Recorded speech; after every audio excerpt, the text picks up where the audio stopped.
మనందరినీ బుజ్జగించడానికి అయి ఉంటుంది. ఆయన మాటలకి లొంగకండి. ఆయనేం దేవుడు కాదు. మనం మన మాట మీద ఉండాలి. అవునవును. నమస్కారం. నమస్కారం. బాపూజీ మేడం మీద ఉన్నారు. నమస్కారం. నమస్కారం.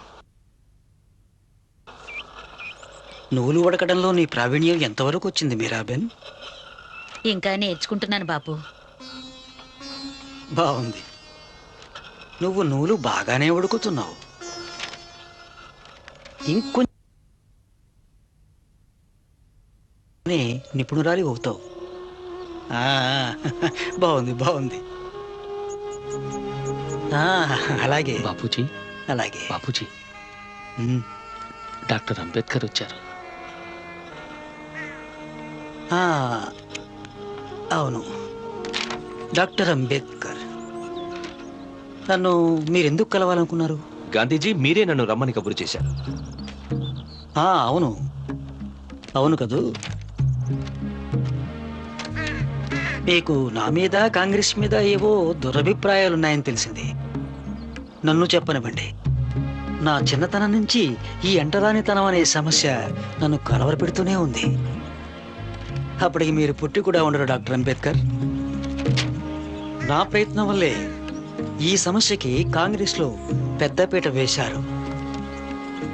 అది మాత్రమే కాదు, ఈ అంటరాని వారి అభ్యుదయం కోసం దాదాపు 20 లక్షల రూపాయలకు పైగా మేం ఖర్చు పెట్టాం.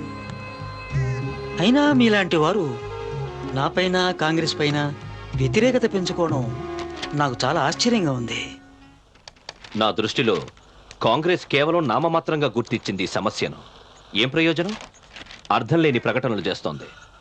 మీరు కాంగ్రెస్ 20 లక్షలు ఖర్చు చేసిందన్నారు. నా ఉద్దేశంలో అది వృధా. కాంగ్రెస్కు నిజంగా నిజాయితీ అనేది ఉంటే అంటరాని తన రూపుమాపడానికి సభ్యుడు కావడానికి షరతుగా పెట్టుండాలి. ఖద్దరు కట్టుకోవడం కాదు. బ్రిటిష్ ప్రభుత్వం మనసు మార్చుకోవడం లేదని మీరంటారు. అసలు హిందువులే మనసు మార్చుకోవడం లేదని నేనంటాను. వారంత మూర్ఖపు పట్టుదలతో ఉన్నంత వరకు మేము హిందువులని గాని కాంగ్రెస్ను గాని ఏ మహాత్ముడినైనా నమ్మం. చరిత్ర చెప్తోంది, మహాత్ములంటే కేవలం భ్రమలో కనిపించే రూపాలని. వారు సమస్యను సృష్టిస్తారు కానీ పరిష్కరించరు.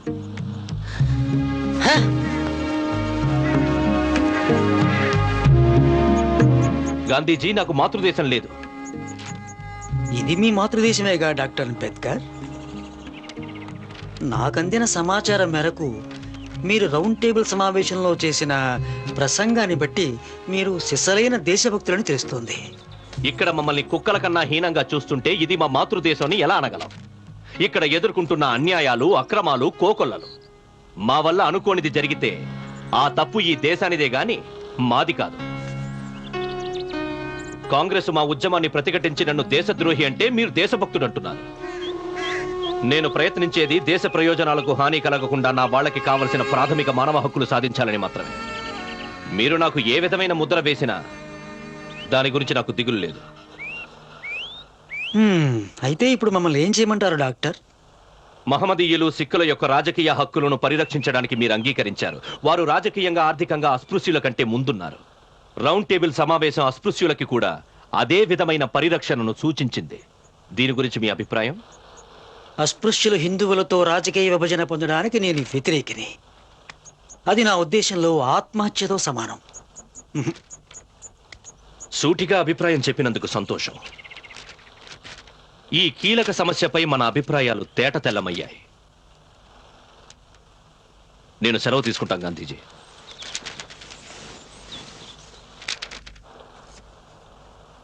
ఎంత అసహనం! మహాదేవ్ భాయ్, బాపు, తనకి మాతృదేశం లేదని చెప్పడంలో నీ ఉద్దేశం ఏమిటి?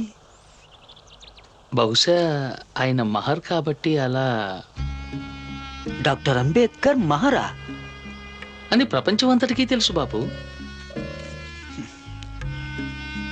ప్రపంచం అంతటికి తెలిసి ఉండొచ్చు, కానీ నాకు తెలీదే. ఈ విషయం నాతో ఎవరు ఎందుకు చెప్పలేదు?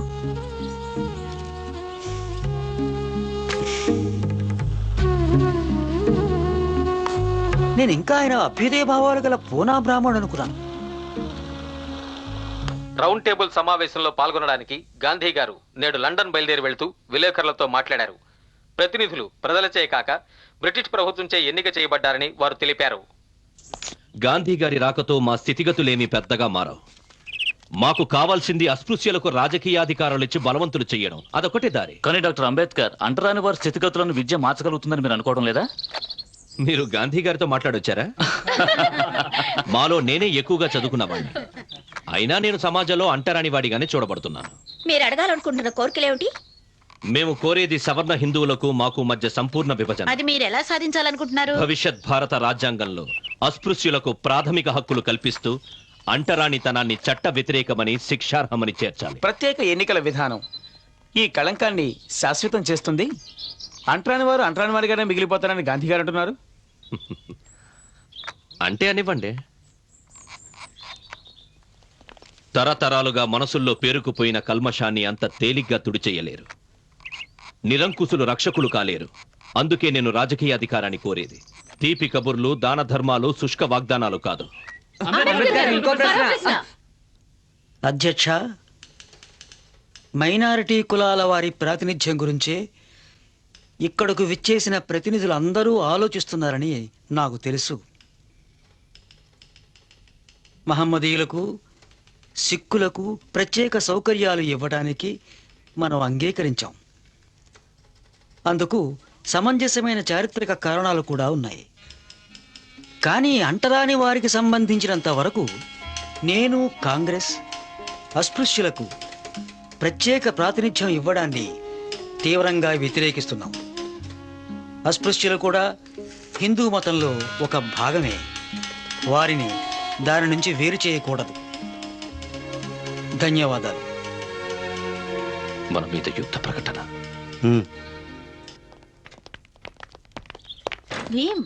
అసలేమైంది? ఆయన మైనారిటీ కమిటీకి వాయిదా అడిగారు. ఆయన మహమ్మదీయులతో ఏదో ఏర్పాటు చేసుకున్నారని విన్నాను. ఎలాంటి ఏర్పాటు? మహమ్మదీయులు మమ్మల్ని వ్యతిరేకిస్తే వారి 14 సూత్రాల నిబంధనావళిని కాంగ్రెస్ అంగీకరిస్తుంది. ఆయన ఎందుకు ఇలా చేస్తున్నారో నాకెంత మాత్రం అర్థం కావడం లేదు. ఆయన గొప్ప మహర్షి లాంటి వారు. మీ పోరాటంలోని న్యాయాన్ని ఆయన తప్పక గుర్తిస్తారు. మహర్ష ఆయన కాకలు తీరిన రాజకీయవేత్త. అన్ని విఫలమైతే కుట్ర పనడానికి కూడా వెనకాడు. గాంధీ గారు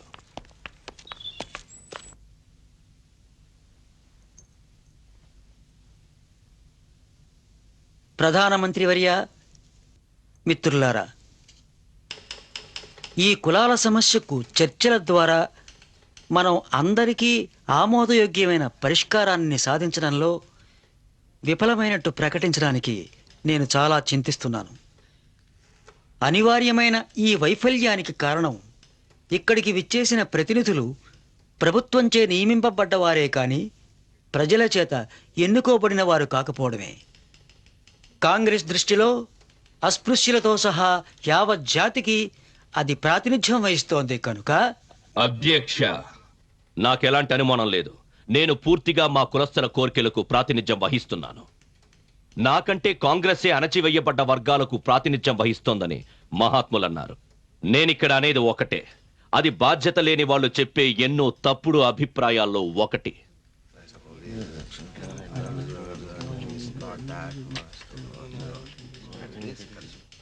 ఈ టెలిగ్రాములు నాకు భారతదేశం నలుమూలల నుంచి కాంగ్రెస్ ఉద్యమంపై నమ్మకం లేదంటూ అణచివేయబడ్డ వర్గాల వారు పంపారు. కాంగ్రెస్ ఆచరించే విధానాలను వారు ఖండిస్తున్నారు. ప్రధానమంత్రి వర్య, ఇంకొక విషయాన్ని మీకు స్పష్టం చేస్తున్నాను. అణచివేయబడ్డ వర్గాల వారు భారతదేశంలో అధికారం వారికే కావాలని కోరడం లేదు. భారతదేశంలో అధికారం ఇవ్వడం జరిగితే అది కొందరు నిరంకుశులైన వారి చేతుల్లోకి, స్వార్థపరుల చేతుల్లోకి పోకుండా అన్ని కులాల వారి మధ్య సమాన నిష్పత్తిలో అధికార వికేంద్రీకరణ జరగాలి.